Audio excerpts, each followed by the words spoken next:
ഞാൻ ഇന്ന് രാവിലെ ആക്ച്വലി ട്രാവൽ ചെയ്യുന്ന സമയത്ത് FM ഒരു കോൺവെർസേഷൻ കേൾക്കുമായിരുന്നു. ഒരു കോമഡി കോൺവെർസേഷൻ ആയിരുന്നു.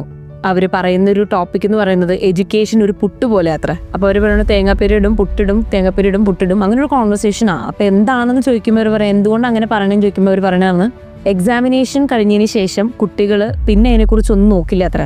അപ്പം നമ്മൾ തേങ്ങാപ്പേരും പുട്ടൊക്കെ ഇട്ടതിന് ശേഷം അത് വെന്തതിന് ശേഷം നമ്മൾ വേറെ പ്ലേറ്റിലേക്ക് ആക്കുമ്പോൾ കഴിഞ്ഞു. പിന്നെ അതിനകത്ത് ഇത് കാലിയാണല്ലോ. അതേപോലെ അത്ര സ്റ്റുഡൻസ് 10ാം ക്ലാസ്സിലും 12ാം ക്ലാസ്സിലും ഒക്കെ ഭയങ്കരമായിട്ട് പഠിക്കും, പരീക്ഷാ പേടിയായിട്ട് പഠിക്കും. പക്ഷെ അതിനുശേഷം അവരതവിടെ ഉപേക്ഷിച്ചു. എക്സാം എഴുതുന്ന വരെ ആ ഒരു നോളജ് അവർ കയ്യിൽ വെക്കുന്നുള്ളൂ. പിന്നെ അവർ ഉപേക്ഷിക്കുകയാണ് ആക്ച്വലി ആ എഡ്യൂക്കേഷനെ. ഇതേപോലെ തന്നെയാണ് ഡിഗ്രി കഴിഞ്ഞതിന് ശേഷവും. സോ ഇതിന്റെ ക്രക്സ് എന്താണെന്ന് ചോദിക്കുമ്പോൾ ആൾ പറയണത് എന്താ വെച്ച് കഴിഞ്ഞാൽ ഇന്നത്തെ കാലത്തെ കുട്ടികൾക്ക് ജസ്റ്റ് ഒരു എന്താ പറയുക ബുക്ക് നോളജ് അല്ലെങ്കിൽ ഒരു തിയറിറ്റിക്കൽ നോളജ് മാത്രമേ ഉള്ളൂ അത്ര. അതും അവർക്ക് പക്ക പഠിക്കുന്നത് മാത്രം. അതിന് ഔട്ട് ഓഫ് ദ ബോക്സ് കുട്ടികൾക്ക് ഒരു അറിവില്ലാന്നും. ശരി, അത് കേട്ടപ്പോൾ എനിക്ക് തോന്നിയത് കാരണം ഇന്നത്തെ കാലത്ത് നമുക്ക് ഒരു നല്ല ഇൻഡസ്ട്രി അല്ലെങ്കിൽ കരിയർ ഗ്രോത്ത് ആണ് പ്ലാനെങ്കിൽ ഈ ബുക്ക് നോളജ് മാത്രം പറ്റില്ല.